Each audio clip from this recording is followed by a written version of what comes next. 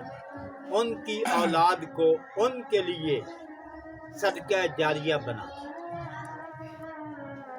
اور اللہ تعالی ہمیں بھی مرنے سے پہلے توبہ کی توفیق عطا فرما دے، سب کا خاتمہ ایمان پہ ہو، عزت سے جئیں اور ایمان سے اللہ موت عطا فرمائے۔